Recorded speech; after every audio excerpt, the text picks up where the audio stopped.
नमस्कार, देश की बात देख रहे हैं आप। मैं हूं अदिति राजपूत और अब तूफान बिपरजॉय की बात करते हैं, जो कि एक सीवियर साइक्लोन तूफान में बदल चुका है। पाकिस्तान से गुजरात की तरफ दिशा बदलने के साथ साथ एक बदलाव ये भी तूफान आया है कि तूफान की जो गति है वो बढ़ गई है। अरब सागर में उठे चक्रवाती तूफान की दिशा बदलते ही अब गुजरात खतरे में आ गया है। अनुमान है कि ये तूफान गुजरात के तट से 15 जून को टकराएगा और उस दौरान 150 किलोमीटर प्रति घंटे की रफ्तार से हवाएं चल सकती है। तटीय इलाकों, निचले इलाकों में भारी नुकसान का अंदेशा जताया गया है। कच्चे मकान, पेड़ों को नुकसान होगा। गुजरात में 8000 लोगों को अब तक सुरक्षित स्थानों पर पहुंचाया गया है। एनडीआरएफ की जो टीम है वो लगातार मुस्तैद है। द्वारका की बात करें तो यहाँ पर कोस्ट गार्ड के जवानों ने हेलीकॉप्टर के जरिए फंसे हुए 11 लोगों को एयरलिफ्ट किया है। कच्छ जिले के तटीय इलाकों में धारा 144 लागू कर दी है और सभी स्कूल और कॉलेज 15 जून तक यहाँ पर बंद कर दिए गए। राज्य के सौराष्ट्र और कच्छ तट में ऑरेंज अलर्ट भी है। महाराष्ट्र समेत कुछ और राज्यों में भी मौसम विभाग की तरफ से अलर्ट जारी किया गया है। उधर प्रधानमंत्री नरेंद्र मोदी ने तूफान के मद्देनजर उच्च स्तरीय बैठक की है और ज़रूरी दिशा निर्देश भी जारी किए गए हैं ताकि ज़्यादा से ज़्यादा सावधानी बरती जा सके। लेकिन जिस तरह से तूफान की गति के बारे में बताया जा रहा है, उसके हिसाब से नुकसान का अंदेशा साफ तौर पर यहाँ पर नज़र आ रहा है।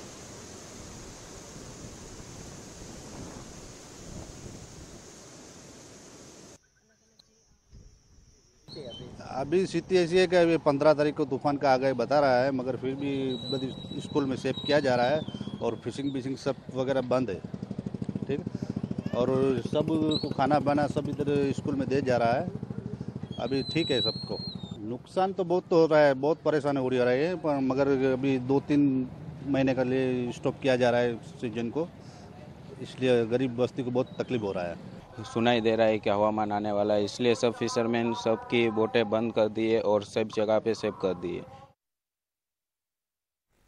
तो यहाँ मछुआरों को साफ तौर पर समंदर में नहीं जाने को कहा गया है। उधर स्वास्थ्य मंत्री मनसुख मांडविया ने कहा है कि कोस्ट गार्ड और नेवी जो है वो काम कर रहे हैं और कोशिश यही है कि कम से कम नुकसान होने दिया जाए। 15 तारीख तक वो जखौ और कराची के बीच में लैंड को हिट करने की संभावना है। उसकी सबसे ज़्यादा इफेक्ट कच्छ में होनी है। उसको देखते हुए वहीवटी तंत्र की ओर से कोऑर्डिनेशन वे में सारा प्रयास किया गया है। भारत सरकार, state government, air force, navy, coast guard, disaster management की टीम सब आपस में कोऑर्डिनेशन करके इस साइक्लोन की कम से कम इफेक्ट हो, एनिमल और ह्यूमन कैजुअलिटी कम हो, उसको ध्यान में रखते हुए number of type of action लिया गया है। और अब हमारे दो सहयोगियों का रुख हम करते हैं। गुजरात में भुज से हमारे साथ जुड़ रहे हैं सोहित मिश्रा और मुंबई में जुड़ रही हैं जुहू बीच से हमारी सहयोगी पूजा भारद्वाज। सोहित, पहले आपके पास यहाँ पर आना चाहेंगे क्योंकि गुजरात में सबसे ज़्यादा असर जो है उसका देखा जाना है। गुजरात सबसे ज़्यादा खतरे में। आप अलग अलग जगहों से यहाँ पर गुजर रहे हैं गुजरात के, क्या कुछ आपको देखने को मिला है और किस तरह की तैयारियाँ आप देख रहे हैं इस तूफान को लेकर? जी बिल्कुल, देखिए अदिति, अगर आप मेरे पीछे भी देखेंगे जो मौसम है वो बदलता हुआ नज़र आ रहा है। कई जगहों पर बारिश भी हो रही है, तो कहीं ना कहीं तूफान से पहले जो बादल हैं वो भी आपको नज़र आएंगे। और ये कहा जा रहा है कि 15 तारीख के आसपास ये जो पूरा ये जो साइक्लोन है ये समुद्री तट से टकराएगा। और उससे पहले कई सारी चीज़ें की जा रही, जैसे कि अभी आपने बताया भी कि जो मछुआरे हैं उन्हें कहा गया है कि समुद्र में नहीं जाया जाए। इसके अलावा स्कूल्स को शुक्रवार तक बंद रख दिया गया है। खासतौर पर उन स्कूलों को जो समुद्री तट से लगे हुए हैं उन सभी को शुक्रवार तक बंद कर दिया गया है। गुजरात सरकार की ओर से जो हमें अभी जानकारी दी गई है, 21 एनडीआरएफ की टीम जो है वो गुजरात में मौजूद हैं। 13 एसडीआरएफ यानी state disaster relief response forces की टीम यहाँ पर मौजूद है। और जिस तरह से हमने देखा भी, जो शेल्फ ड्रिलिंग वेबसाइट है उसके ओर से भी जो जानकारी मिली है, इंडियन कोस्ट गार्ड ने करीबन 50 लोगों को जो सिंगापुर के एक जैकब ऑयल रिग है जो गुजरात में मौजूद है वहाँ से भी उन्हें निकाला है और सेफली रेस्क्यू किया है। तो समुद्र के आसपास के जितने इलाके हैं उन्हें खाली कराया जा रहा है। हमारी भी कोशिश है कि ऐसी जगहों पर पहुँचे जहाँ पर लोगों को शिफ्ट किया जा रहा है ताकि उनसे भी बात करें, क्योंकि जो अधिकारियों से बात हुई है कोई भी जाहिर सी बात है कि अपना घर छोड़कर वहाँ पर जाने को तैयार नहीं है। ऐसे उन्हें कन्विंस करना और उन्हें वहाँ से एक सुरक्षित स्थान पर लेकर जाना भी अपने आप में एक चैलेंज है, क्योंकि लोग चाहते हैं कि ज़्यादा से ज़्यादा सामान वो अपने साथ ले जाएं, जो पॉसिबल नहीं होता है। ऐसे में कई सारी परेशानियों और चैलेंजेस और चुनौतियों का सामना करते हुए जो अधिकारी हैं वो भी रेस्क्यू या फिर लोगों को सुरक्षित जगहों पर ले जाने का काम कर रहे हैं। जब ये टकराता है उससे पहले ही ये जो स्कूल्स हैं, खास तौर पर जो समुद्री तट पर स्कूल्स हैं, उसे एक टेम्परेरी बेस के तौर पर बनाया गया है, जहाँ पर एनडीआरएफ के अधिकारी भी रहने वाले हैं। अलग अलग जगहों पर यह भी देखा जा रहा है कि समुद्री तट के पास कोई पहुंचे नहीं, उसके लिए भी कोस्ट गार्ड की मदद ली जा रही है। तो तैयारियां अलग अलग जगहों पर ज़रूर हो रही हैं, लेकिन कच्छ हो या फिर खास तौर पर जो समुद्री तट को लगे हुए जो यहाँ पर ज़िले हैं, उस पर सबसे ज़्यादा इसका असर देखने मिल सकता है, ये अनुमान है। हमने देखा चाहे प्रधानमंत्री मोदी हो, उन्होंने एक बैठक की, तो उसके बाद अमित शाह की ओर से भी एक बैठक हुई है। मनसुख मांडविया खुद इसी भुज में मौजूद हैं, यहाँ पर भी वो जाकर देख रहे हैं कि हालात कैसे हैं। तो अलग अलग कदम ज़रूर उठाए जा रहे हैं और समुद्र के जो तट हैं उससे टकराने से पहले कम से कम नुकसान किस तरह से हो, उसके लिए अलग अलग तैयारियां की जा रही हैं। बिल्कुल, बहुत बहुत शुक्रिया सोहित, क्योंकि जकाहू पोर्ट जो है वहाँ पर भी लैंडफॉल की आशंका जो है वो मौसम विभाग की तरफ से बताई गई है। इस विस्तार से आपने इस जानकारी दी, इसके लिए आपका शुक्रिया। पूजा के पास चलते हैं, एक बार हम मुंबई में यहाँ पर पूजा, मुंबई में हम लगातार ही देख रहे थे कि किस तरह से हाई टाइड जो है वो देखने को वहाँ पर मिल रहा है, समंदर में ऊंची ऊंची लहरें उठ रही हैं। इस वक्त आप जुहू बीच पर मौजूद हैं, कल एक हादसा भी वहाँ पर पेश आया है, लेकिन अगर हम तूफान के मद्देनजर देखें तो क्या तस्वीरें हैं इस वक्त दिखाने के लिए और क्या तैयारियां हैं वहाँ पर? आदित्य, लहरें भी आप देखें, इस वक्त भी आप वही रुद्र रूप देखेंगी कि बहुत ऊंचाई तक ये लहरें, हाई टाइड का समय है और ऊपर ऊपर तक ये लहरें आ रही हैं, ऊपर ऊपर तक समंदर का पानी आ रहा है। मेरे दाहिने तरफ अगर आप देखें तो किस तरह से लोगों का जमावड़ा, क्योंकि जुहू बीच बेहद मशहूर स्पॉट है, यहाँ पर पर्यटक बड़ी संख्या में आते हैं। किसी भी मौसम में आप देख लें, इनकी संख्या में यहाँ भी कभी कोई कमी नहीं दिखती है। किस तरह से एक रस्सी बांधकर उनको वहीं पर किनारे पर रोका गया है। और इसके बिल्कुल पास में आप देखें वो चौपाटी का इलाका है, क्योंकि वहाँ पे खाने पीने के लिए लोग आते हैं, सीढ़ी बनी हुई है, लोग समंदर के किनारे चले जाते हैं। तो लगातार यहाँ पर पुलिस और जो टीम है बीएमसी की लाइफ गार्ड की, वो यहाँ पर मौके पर है और घूम घूम कर लोगों को जो नज़रअंदाज करके अंदर आ जा रहे हैं उनको यहाँ से निकाला जा रहा है। क्योंकि ऐसा ही हादसा कल भी हुआ था कि रोका तो गया था लाइफ गार्ड टीम की तरफ से, लेकिन फिर भी बच्चों ने नज़रअंदाज करते हुए वो समंदर की तरफ बढ़े और इतना बड़ा हादसा हो गया कि 4 बच्चों की मौत हो गई। तो आज और ज़्यादा सख्ती बरती गई है। जो अलर्ट है वो महाराष्ट्र के तमाम तटीय इलाकों को लेकर है, रत्नागिरी, रायगढ़, मुंबई, पालघर। तो यहाँ पर भी अलर्ट है, यहाँ पर भी समंदर किनारे लोगों को जाने से मना किया गया है, सख्ती है, तैनाती है प्रशासन की। उन इलाकों पर कुछ जगहों को खाली भी कराया गया है। रायगढ़ की एक तस्वीर आज हमने दोपहर में देखी, जहां पर इतनी तेज हवा चल रही थी कि मकानों के जो छत हैं वो उड़ गए थे। तो इस तरह से तेज़ हवा हम देखें मुंबई के लिए बताया जा रहा है मौसम विभाग की ओर से कि 50 से 55 किलोमीटर की प्रति घंटे की रफ्तार से आज हवा कुछ समय पर चलती हुई वो गति दिखेगी। और हम भी महसूस कर रहे हैं, जब समंदर के किनारे हैं, आज दोपहर में भी हमारे लिए खड़ा होना मुश्किल हो रहा था, तो वो जो रफ्तार है हवा की वो हम महसूस कर रहे हैं। और जो तमाम महाराष्ट्र के तटीय इलाके हैं वहाँ पर भी 40 से 50 किलोमीटर प्रति घंटे की रफ्तार से हवा आज चलने की बात की जा रही थी। लेकिन अगर देखें जो 15 जून तक का अलर्ट है, अगर गुजरात तक ये बिपरजॉय बढ़ा है तो महाराष्ट्र के तटीय इलाकों के लिए भी खतरा हो सकता है, कुछ इलाकों के लिए। तो वहाँ पर प्रशासन मुस्तैद है और ख़ासतौर से कल का जिस तरह से आपने हादसे का जिक्र किया, उसके बाद कोई भी चूक खासतौर से मुंबई के लिए टीम नहीं लेना चाहती है, क्योंकि समंदर के किनारे किनारे तक लोग बसे हुए हैं और यहाँ पर जगह की इतनी बड़ी समस्या होती है कि अगर उनको आप वहाँ से हटाए भी तो वो आकर जाएंगे कहाँ। तो उस मजबूरी में जिस इलाकों में यहाँ पर लोग बड़ी संख्या में रहते हैं वहाँ पर लाइफ गार्ड की मौजूदगी तो है और ज़्यादा आज सदस्यों की संख्या बढ़ा दी गई है। लेकिन छोटे छोटे ऐसे कई लेन्स है, ये मजबूरी मुंबई में है कि कई लेन्स है जिनके रास्ते समंदर तक जाते हैं। तो कहाँ से कौन मस्ती के लिए समंदर किनारे पहुंच जाए और ऐसा कोई हादसा जो हमने कल देखा सामने ना आए, उस पर भी बीएमसी की लगातार नज़र है। एनडीआरएफ ने भी अपनी 2 अतिरिक्त टीमों को यहाँ पर 3 टीमें पहले से ही एनडीआरएफ की मुंबई में है, 2 और टीमों को अतिरिक्त यहाँ पर रखा गया है। पुणे भी भेजा गया है क्योंकि तटीय इलाकों को लेकर खतरा और ज़्यादा बढ़ा है। बिल्कुल, बहुत बहुत शुक्रिया पूजा इस तमाम जानकारी के लिए। और तस्वीरें हम अभी से देख पा रहे हैं और इसीलिए जिस तरह से आपने कहा कि कल जो एक बड़ा हादसा हुआ उसके मद्देनज़र कम से कम अब ये कोशिश ज़रूर यहाँ पर प्रशासन की रहेगी कि लोग करीब ना जा पाए समंदर के, क्योंकि कई बार लोग जोश में आगे बढ़ जाते हैं, उन्हें लगता है ऊंची ऊंची लहरें आ रही हैं, लेकिन अंदर जाते ही वो चपेट में आ जाते हैं और उसके बाद वहाँ पर काबू पाना या खुद से बाहर निकलना आसान नहीं हो पाता है।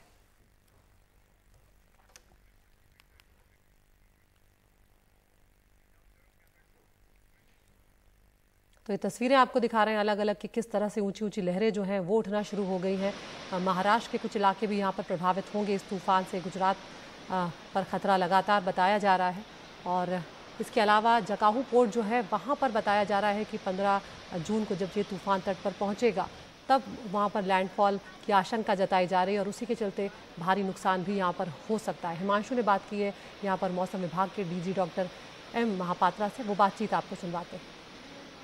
साइक्लोन बिपरजॉय इस वक्त अरब सागर में उत्तर पूर्व में है। ये एग्जैक्ट लोकेशन है, ये जो रेड डॉट आपको दिख रहा है इस इमेज में, और धीरे धीरे ये कर्व करके अगले 2 दिन में गुजरात तट के करीब पहुंचेगा और पाकिस्तान में कराची और गुजरात में मांडवी के ठीक बीच से गुजरेगा। ये फोरकास्ट मौसम विभाग ने किया है। ये कुछ और सैटेलाइट इमेजेस हैं और आप इसमें देख सकते हैं बहुत साफ कि किस तरह से जो साइक्लोन बिपरजॉय है वो धीरे धीरे गुजरात तट की तरफ बढ़ रहा है। और यहाँ पर जो हवा की रफ्तार है, विंड की स्पीड है, वो 150 kilometre 160 kilometre gusting to 180 kilometre प्रति घंटे तक की है। इस पर और बात करने के लिए मेरे साथ हैं मौसम विभाग के director general doctor M Mohapatra.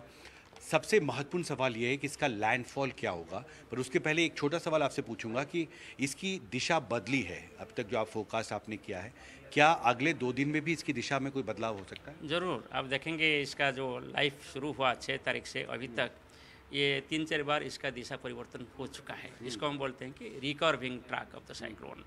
अभी और 2 बार दिशा बदलने का कि 1 बार बदलने का उम्मीद है।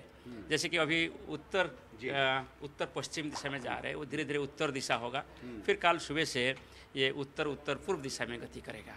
ऐसे ही इसको जो ट्रैक होता है इसको हम रिकर्विंग ट्रैक बोलते हैं। और ऐसे होते हुए कल शाम के आसपास ये गुजरात का सौराष्ट्र कच्छ एरिया और इसके आसपास जो पाकिस्तान का तटीय इलाका है, कराची और मांडवी के बीच में हिट करेगा as a very severe cyclone storm. Wind speed 125 to 135 kilometre per hour, gusting to 150 kilometre per hour. किस तरह के नुकसान का अंदेशा है घरों को, तटों को, लोगों को? जो सस्टेन्ड विंड स्पीड है वो होगा 125 से 135 किलोमीटर प्रति घंटा। गस्टीनेस में कभी कभी सडनली राइज हो जाता है, वो विंड स्पीड 150 किलोमीटर हो सकता है, जो सस्टेन नहीं होता है, ऑल ऑफ अ सडन बढ़ जाता है, फिर कम हो जाता है। और ये जो विंड है ये एक वेरी सीवियर साइक्लोन स्टॉर्म का विंड है। इसके वजह से बड़े बड़े पेड़ जैसे मैंगो ट्री उस एरिया में होता है, इसमें गिर सकता है। और इसके साथ साथ जो स्टैंडिंग क्रॉप है इसमें डैमेज हो सकता है। जो कच्चा हाउस है, टीन हाउस है, एस्बेस्टस हाउस है, स्लम एरिया है, इसमें लार्ज स्केल डैमेज हो सकता है। टेलीफोन पोल्स, इलेक्ट्रिक पोल्स, इसमें ऑपरेटिंग हो सकता है, तो बेंडिंग हो सकता है। इसलिए लार्ज स्केल डिस्ट्रप्शन हो सकता है टेलीफोन कम्युनिकेशन में और पावर ट्रांसमिशन पे। आम लोगों के लिए आपकी क्या सलाह है, आपकी क्या एडवाइजरी है, इस संकट से वो कैसे निपटे? आम लोगों को मैं यही बोलूँगा कि भारत मौसम विज्ञान विभाग जो पूर्वानुमान देता है ओवर द पीरियड्स आप देखेंगे इसका पूर्वानुमान सटीक हो रहा है। इसलिए आप हमारे पूर्वानुमान को सुनिए, कोई गुजब या र्यूमर में बिलीव मत करिए। हमसे बात करने के लिए शुक्रिया। मौसम विभाग से मेरे कैमरा सहयोगी आजम के साथ हिमांशु शेखर, एनडीटीवी इंडिया। राजस्थान की बात करते हैं जहां पर विधानसभा चुनाव को लेकर राजनीति अब धीरे धीरे गर्माने लगी है।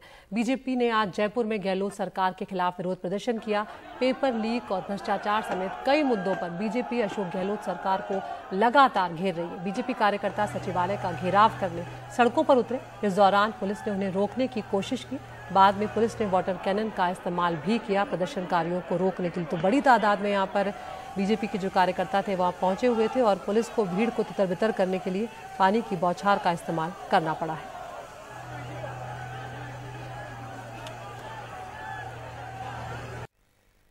और महाराष्ट्र में मुंबई पुणे एक्सप्रेसवे पर एक बड़ा हादसा आज हुआ है। यहाँ एक ऑयल टैंकर दुर्घटना का शिकार हो गया, जिसके बाद उसमें आग लग गई। ये दुर्घटना कितनी भीषण थी इसका अंदाजा इसी बात से लगाया जा सकता है कि हादसे के बाद हाईवे पर ही आग लग गई। इस घटना में 4 लोगों की जान चली गई है, 3 लोग घायल हुए। हाईवे के एक साइड पर ट्रैफिक को रोकना पड़ा है और सिर्फ एक ही तरफ से वाहनों को निकाला जा रहा है। तो ऑयल टैंकर में आग लगने के बाद कुछ इस तरह की स्थिति वहां पर हुई है और उसके बाद ये आग इसने और विकराल रूप ले लिया था।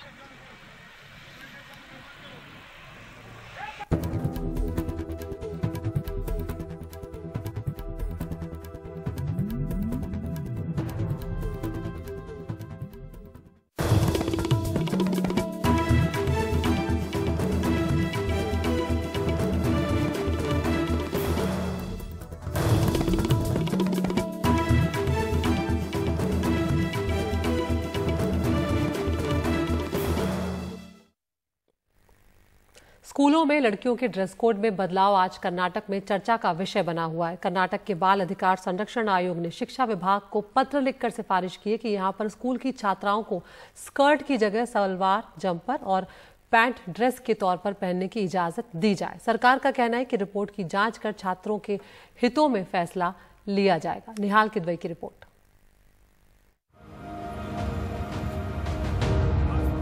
कर्नाटका का बाल अधिकार संरक्षण आयोग चाहता है कि लड़कियों की यूनिफॉर्म में बदलाव किया जाए, यानी स्कर्ट की जगह सलवार और पैंट।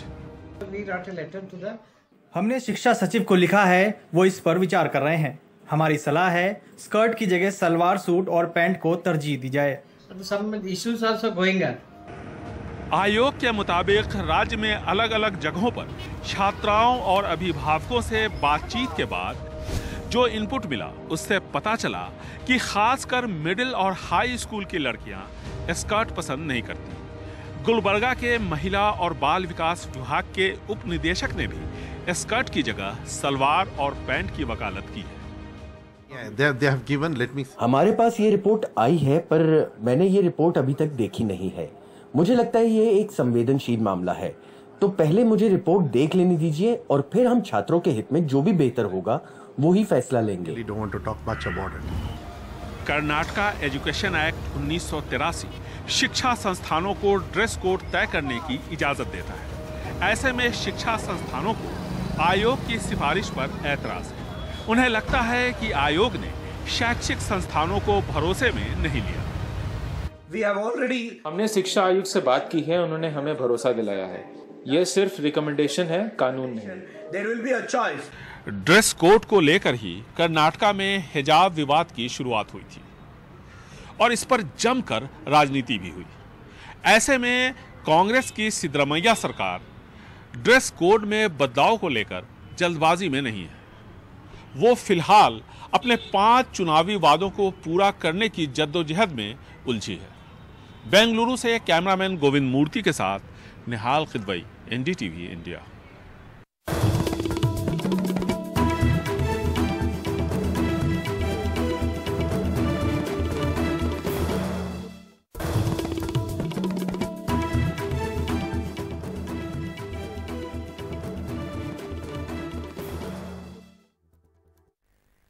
और इस वक्त खबर आ रही है वृंदावन के पास एक बड़ा मंदिर है, प्रेम मंदिर, उसमें भीषण आग लग गई है। आग से भारी नुकसान की खबर आ रही है। तस्वीरें इस वक्त आप देख रहे हैं, प्रेम मंदिर है जहां पर ये आग लगी है और तस्वीरों से अंदाज़ा लगाया जा सकता है कि ये आग काफ़ी बड़ी है। आग को बुझाने की कोशिशें फिलहाल की जा रही हैं, लेकिन मंदिर में आग से भारी नुकसान हुआ है। फिलहाल आग लगने की वजह जो है वो सामने नहीं आ पाई है, लेकिन ये तस्वीरें जो आ रही हैं मथुरा के पास प्रेम मंदिर है जहां पर ये भीषण आग लगी है और फिलहाल आग को बुझाने की कोशिशें की जा रही हैं।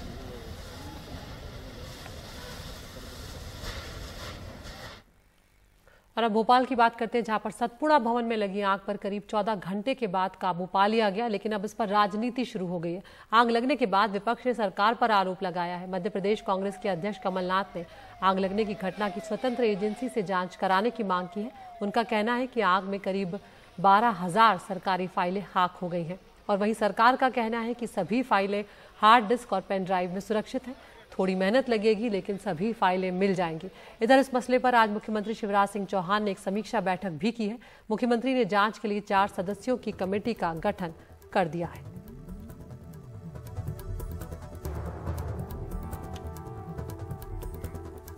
महाराष्ट्र में सियासत एक बार फिर गर्माती हुई नजर आ रही है। एकनाथ शिंदे गुट वाली शिवसेना ने राज्य के विभिन्न अखबारों में एक विज्ञापन जारी किया जिसमें शीर्षक दिया है भारत के लिए मोदी, महाराष्ट्र के लिए शिंदे।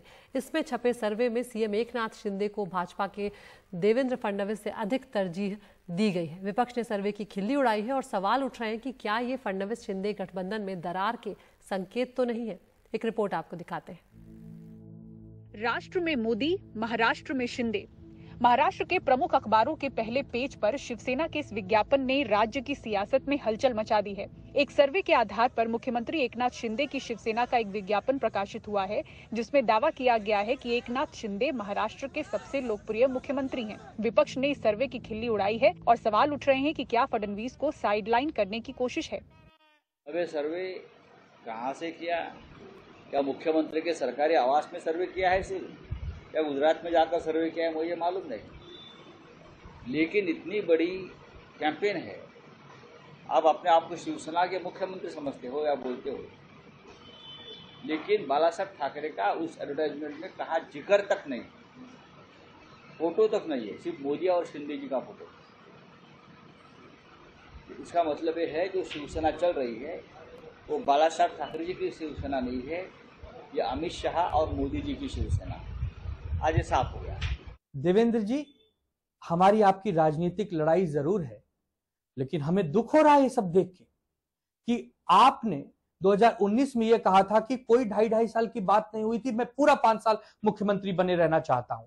और आप देखिए यहां पर, ये तो पूरी जिंदगी मुख्यमंत्री बने रहना चाहते हैं। तो आपके हाथ क्या लगा? हम 30 साल आपके साथ रहे, आप हमें समझ नहीं पाए। ये तो 11 महीने में आपके साथ आपको क्या समझवाना चाहते हैं, देश की जनता और राज्य की जनता आपसे समझना चाहती है। फिर भी हमारी संवेदना आपके साथ है देवेंद्र जी। सर्वे में दावा किया गया है कि 26.1% लोग एकनाथ शिंदे को पसंद करते हैं। इस सर्वे में शिंदे की लोकप्रियता देवेंद्र फडणवीस से ज्यादा दिखाई गई है। फडणवीस को 23.2% जनता की पसंद बताया गया है। वहीं राज्य में बीजेपी को पसंद करने वाले लोगों की संख्या 30.2% बताई गई है, तो शिंदे की पार्टी को 16.2% लोग पसंद करते हैं और दोनों के गठबंधन को 46.4% लोगों की पसंद बताया गया है। इस विज्ञापन की हेडिंग दी गई है, राष्ट्र में पीएम मोदी, महाराष्ट्र में शिंदे। क्या एक तरह का ये दरार भी देखा जा सकता है बीजेपी और शिंदे की सरकार में? क्योंकि हाल ही में अगर आप देखें तो श्रीनगर जब एकनाथ शिंदे पहुंचे थे तो वहां उन्होंने अपनी पार्टी के, अपने गुट के नेताओं के साथ, पदाधिकारियों के साथ उन्होंने बैठक की थी, एक रणनीति समझने की कोशिश की थी। 2024 में बड़े चुनाव अगर आप देखें तो राज्य में चुनाव के साथ साथ लोकसभा का चुनाव, निकाय चुनाव, यहाँ पर बीजेपी और शिंदे सरकार साथ में लड़ने की घोषणा तो कर चुकी है, लेकिन सीट के बंटवारे को लेकर मतभेद की खबरें लगातार पहले से आ रही थी, लेकिन कैमरे पर ये मना करते आए हैं। जिन जिन लोगों ने देश में नरेंद्र, महाराष्ट्र में देवेंद्र का नारा लगाया था और फिर दिल पर पत्थर रख के एकनाथ शिंदे जी को देवेंद्र फडणवीस जी के बजाय महाराष्ट्र का सीएम मान लिया था, आज वे सब लोग बहुत दुखी होंगे। इसके चलते महाराष्ट्र में भाजपा वर्सेस शिवसेना एंटरटेनमेंट अब शुरू हो गया है। बीजेपी के राज्य अध्यक्ष चंद्रशेखर बावनकुले ने विज्ञापन का बचाव करते हुए कहा है कि चुनावी नतीजे ये तय करते हैं कि वोटरों ने कौन सी पार्टी या फिर नेता का चुनाव किया है। शिंदे की शिवसेना का ये विज्ञापन ऐसे वक्त में आया है जब आने वाले चुनावों में सीट बंटवारे को लेकर फडणवीस शिंदे गठबंधन में मतभेद की खबरें हैं। शिवसेना के इस विज्ञापन ने अटकलों को और हवा दे दी है। मुंबई से पूजा भारद्वाज, एनडीटीवी इंडिया।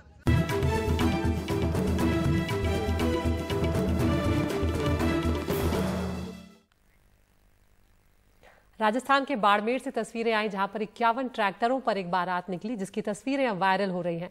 ट्रैक्टरों का काफिला 1 किलोमीटर लंबा था और दूल्हा खुद भी एक ट्रैक्टर चलाकर ही अपनी शादी में पहुंचा।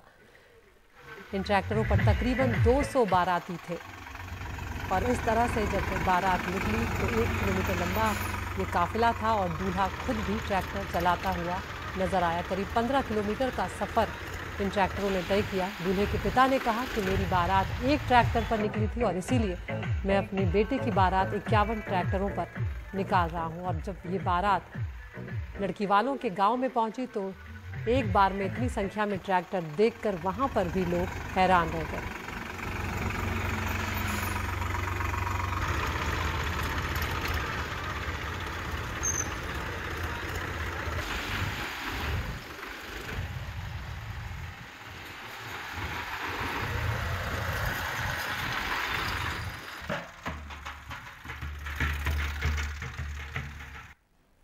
तो देश की बात में फिलहाल इतना ही। नमस्कार।